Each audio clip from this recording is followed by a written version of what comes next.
चूंकि बहुत हो गई बाकी इधर उधर की बातें, अब थोड़ा पड़ोस पे आते हैं सर। और पड़ोस से जिस तरीके से खबरें आ रही हैं वो वाकई भारत के लिए तो अच्छी नहीं है। बांग्लादेश भारत का बहुत करीबी, शेख हसीना को अगर देखा जाए तो इंडिया को लेके वो हमेशा पॉजिटिव रही बिल्कुल है। बिल्कुल। चाहे वो किसी की भी सरकार इंडिया में रही है, लेकिन वो हमेशा इंडिया को लेकर पॉजिटिव रही है। लेकिन इस बार जो कुछ भी हो रहा है वो इंडिया के लिए ठीक नहीं है। चीन और बांग्लादेश एक साथ सैन्य अभ्यास करने जा रहे हैं। ये भारत के लिए क्या किसी चिंता की बात है? क्या भारत को बांग्लादेश को लेकर अपनी रणनीति बदलनी होगी? भारत के लिए क्या इम्पैक्ट इस युद्ध अभ्यास से आप देख सकते हैं? अंकित, देखिए, जो आपने कहा बिल्कुल सही है कि चिंता की बात तो है। हाँ। क्योंकि चीन अगर हमारे पड़ोस में कहीं भी कुछ करता है तो हमारे लिए चिंता की बात होनी भी चाहिए और है भी, इसमें कोई दोहरा नहीं है। हाँ, मालदीव देख लीजिए, कहीं भी देखिए, आप मालदीव है। नेपाल देख लीजिए, मालदीव देख लीजिए, भूटान के साथ देख लीजिए, वो कैसे श्रीलंका थोड़ा सा संभला है अब, बर्बाद होने के बाद। संभला है, लेकिन फिर भी उसके जाल में तो पड़ ही गया है। हाँ, जाल में तो पड़ गया है। अभी देखिए, कुछ दिन पहले जो आप श्रीलंका की बात कर रहे हैं, उनके प्राइम मिनिस्टर वहां गए थे चीन में। तो ये जो स्ट्रिंग ऑफ पर्ल्स की हम बात करते हैं कि चीन भारत के चारों तरफ कर रहा है स्ट्रिंग ऑफ पर्ल्स, उसमें एक और इसने पर्ल जोड़ी है बांग्लादेश की। और ये पहली बार है, जो आप कह रहे थे बिल्कुल सही है, कि पहली बार सैन्य अभ्यास बांग्लादेश और चीन करने जा रहे हैं, जो अभी तक इनके पास नहीं था, हुआ नहीं था। और ये जो कह रहे हैं, ये कह रहे हैं कि बांग्लादेश चाइना गोल्डन फ्रेंडशिप 2024 जो इन्होंने नाम दिया है इसका। तो और इनका कहना है कि ये मैं वो चीज़ बता रहा हूँ जो देखिए चीन की न्यूज़ एजेंसी ने दिया है, चीन ने अपने साइट पर दिया है, उसमें बांग्लादेश में भी न्यूज़पेपर्स ने दिया है उस पर, इसके बारे में। और उसमें कहा जा रहा है कि यूएन पीस कीपिंग के बारे में ट्रेन करेंगे।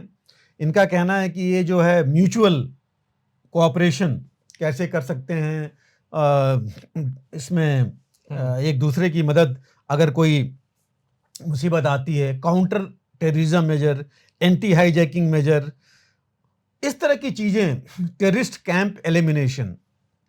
अब मुझे ये बताइए कि बांग्लादेश में कितने टेररिस्ट हैं, टेररिस्ट एक्टिव हैं, ऐसे कौन से कैंप्स हैं जिसको बांग्लादेश को प्रॉब्लम है या चीन को प्रॉब्लम है उनसे, इतने कौन से वहाँ पर टेररिस्ट हाइडआउट्स हैं। तो एक सोची समझी, जो कहते हैं कि लोगों के आंख में धूल झोंकने वाली चीज़ चीन ने अपने साइट पर दी है कि अगर आप जो भी ऑपरेशन इस तरह के कर रहे हैं, इसकी बेसिक चीज़ ये है कि हो सकता है कि आप देखना चाहते हैं कि टैक्टिक्स क्या है। लगभग टैक्टिक्स बराबर वही है बांग्लादेश की और हमारी। उनके लोग हमारे यहाँ ट्रेन होते हैं, हमारे ऑफिसर्स वहाँ ट्रेन होते हैं। तो ये अभी चीन कर रहा है, और उद्देश्य जो आपने कहा उसका मेन तो यही है कि कैसे वो इसको, बांग्लादेश को भी अपने चंगुल में ले। इम्प्लीकेशन हम आएंगे, लेकिन देखिए ये नई चीज़ भी नहीं है, मैं नहीं कहूँगा कि नई चीज़ है। इन्होंने 2012 में एक ट्रीटी की थी आपस में, बांग्लादेश और चीन ने, कि म्यूचुअल कोऑपरेशन ये करेंगे, इंक्लूडिंग सैन्य सहायता में। और मैं एक चीज़ और देखिए अंकित, की पिछले अगर आर्म्स सेल्स में जो मैक्सिमम लोग, जो देश जो वहाँ से हथियार और खरीद रहे हैं चीन से, पहला नंबर है पाकिस्तान का, तकरीबन 26 कितने जो भी बिलियन डॉलर का है, उसके बाद बांग्लादेश का है। तो बांग्लादेश में काफ़ी कुछ हथियार वहाँ से आए जा रहे हैं, और पिछले कुछ सालों में चीन ने काफ़ी कुछ इन्वेस्ट किया है बांग्लादेश में, इंक्लूडिंग इनके इंफ्रास्ट्रक्चर प्रोजेक्ट्स में, और जो बाकी भी प्रोजेक्ट्स हैं, सोशल फंडिंग भी की है उसने, और तकरीबन 25 बिलियन डॉलर का इन्वेस्टमेंट किया है पिछले कुछ सालों में इनके बांग्लादेश में। और अभी देखिए रिसेंट 2023 में, मतलब पिछले साल, इसने, चीन ने एक सबमरीन का बेस बनाया है, डॉक बनाया है बांग्लादेश में, कोक्स बाजार के पास, जो कि तकरीबन 1.2 बिलियन डॉलर के कॉस्ट है उसकी जो उसने वहाँ बनाया है। और इससे पहले देखिए जुलाई 2017 में 2 सबमरीन्स उसने बांग्लादेश ने खरीदी थी, हालांकि शेख हसीना ही थी उस समय। और 2000 ये 2 सबमरीन रिफर्बिश्ड थी, बट 2 सबमरीन उन्होंने खरीदा था इनसे, ये कहने के लिए कि हम अपनी नेवी को अपग्रेड कर रहे हैं इंडियन ओशन रीजन में और ज़्यादा 3 डायमेंशनल होने के लिए। अब कितना बड़ा थ्रेट बांग्लादेश को है, किससे है, ये तो नहीं कहा जा सकता इस समय। भारत से तो डेफिनेटली नहीं है। लेकिन मुख्य इसका इम्प्लीकेशन क्या है, देखिए कि अगर ये सबमरीन्स चीन की हैं, बेस भी चीन ने बनाया है, इसका मतलब इसका मेंटेनेंस, जो रख रखाव और बाकी चीजें हैं, सपोर्ट है, चीन देगा। तो चीन वहां पर अपने लिए जरूर हासिल करेगा जगह, अपना इक्विपमेंट लाएगा। और इक्विपमेंट कौन से आते हैं, वही होंगे जो मॉरिशस और बाकी जगह श्रीलंका में कर रहा है वो। तो ये एक स्पाइंग का ही उसका एक तरीका होगा, जो कि वो डोमिनेट करना चाहेगा बे ऑफ बंगाल को। अब बे ऑफ बंगाल मतलब कि मेडागास्कर से लेकर के पूरा जो है आप इंडियन ओशन रीजन में, क्योंकि वही वो चाहता है जहां पर बहुत ज़्यादा आगे नहीं है। और कोई ये गारंटी नहीं है कि 2 सबमरीन के बाद बांग्लादेश और नहीं देगा या चीन नहीं देना चाहेगा। और अगर देगा तो कॉन्ट्रैक्ट अपना ऐसा रखेगा कि उस पर उसका वर्चस्व कुछ हद तक रहेगा।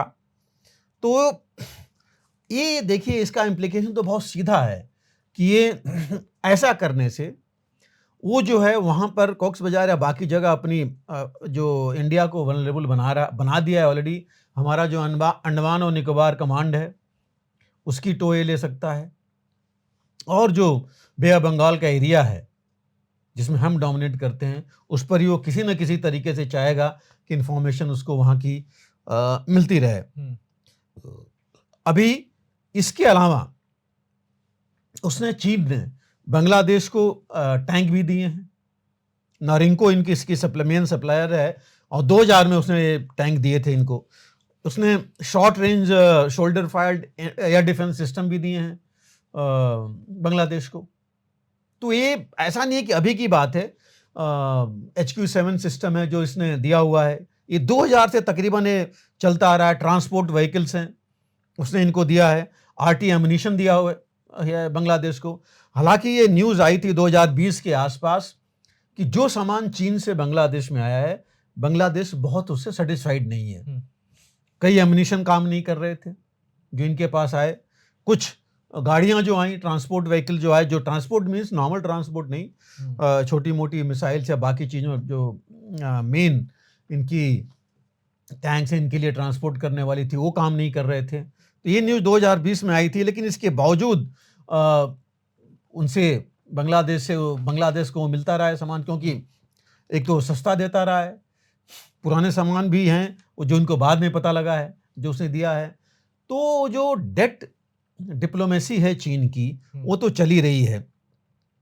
और अब चीन हमेशा ये चाहेगा कि कुछ न कुछ किसी न किसी तरीके से एक कंटिन्यू करे और अपना वो कब्जा बनाए। तो पहले अभी तक देखिए नेवी तक था, सामान तक था।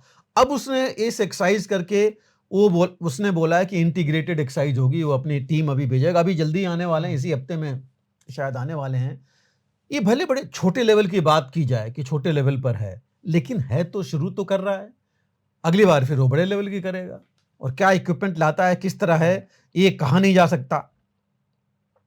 अब मेरे हिसाब से तो देखिए पहली चीज ये है कि वो इंडियन ओशन रीजन में एक्सेस हर तरह से चाहता है कि कहीं से मिले।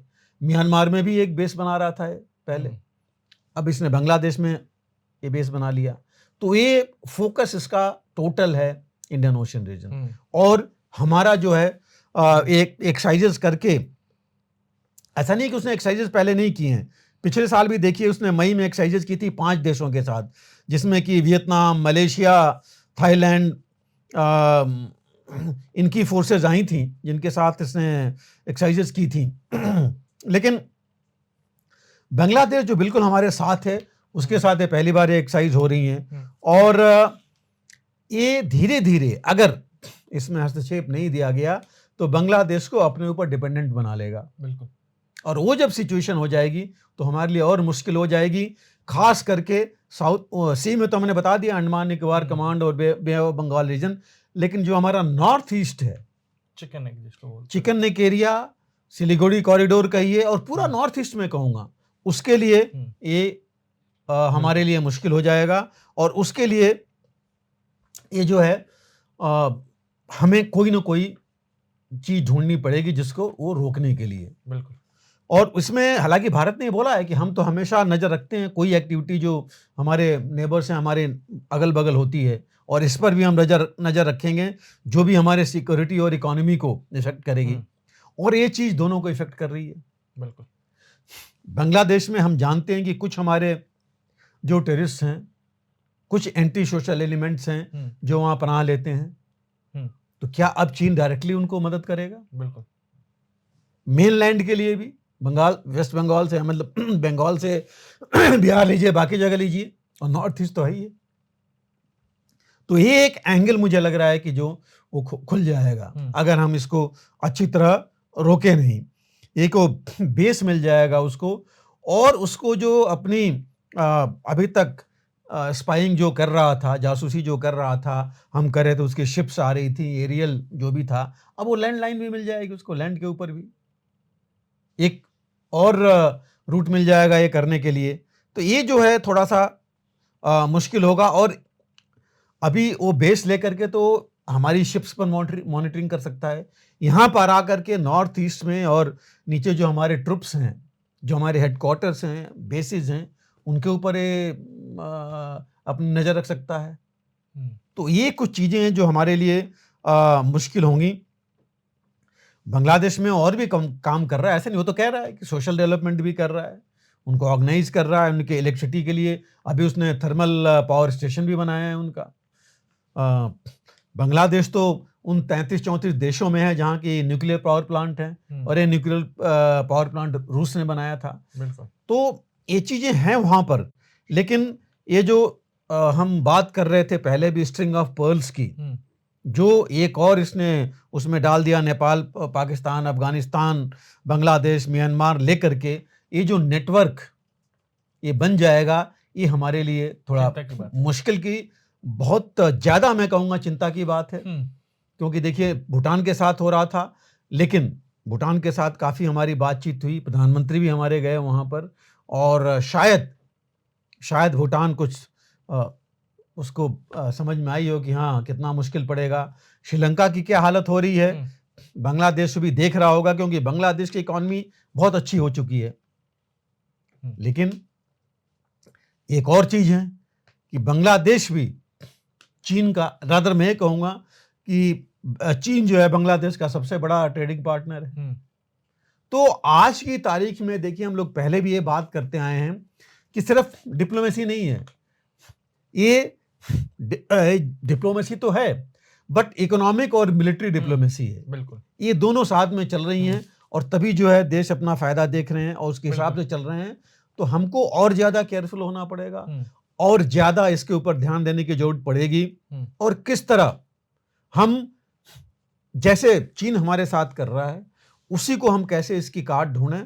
और ऐसा नहीं कि हमारा जो सुरक्षा एस्टेब्लिशमेंट है, हमारी सरकार है, हमारे जो लोग इन्वॉल्व हैं, उस पर चुपचाप बैठे हैं। क्योंकि अगर ये चीन ऐसा कर रहा है तो चीन भी तिलमिलाया हुआ है, उसको भी तो लग रहा है कहीं ना कहीं कि भारत जो है उसके ऊपर हावी हो रहा है, तो वो भी ये चीज़ें अपना रहा है। लेकिन खास करके देखिए, मुझे लग रहा है कि जो हमारी थोड़ी बहुत कमी है हमारे नेबर्स के साथ, जिसका फायदा चीन उठा रहा है, हमें उसको जरूर गैप को पूरा करना चाहिए। और भारत रक्षा क्षेत्र में काफी आगे बढ़ रहा है। अगर जरूरत है हमारे नेबर्स को, उनकी सिक्योरिटी का अगर जिम्मा लेना है भारत ने मदद करने के लिए, उसके साथ हमें करनी चाहिए।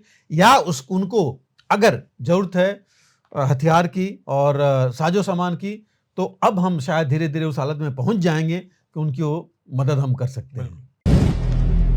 अगर आप भी लेना चाहते हैं देश दुनिया की तमाम जानकारी, तो आज ही सब्सक्राइब करें हमारे चैनल को। साथ ही नीचे दिए बेल आइकन को जरूर दबाएं ताकि हर अपडेट आप तक पहुंच सके।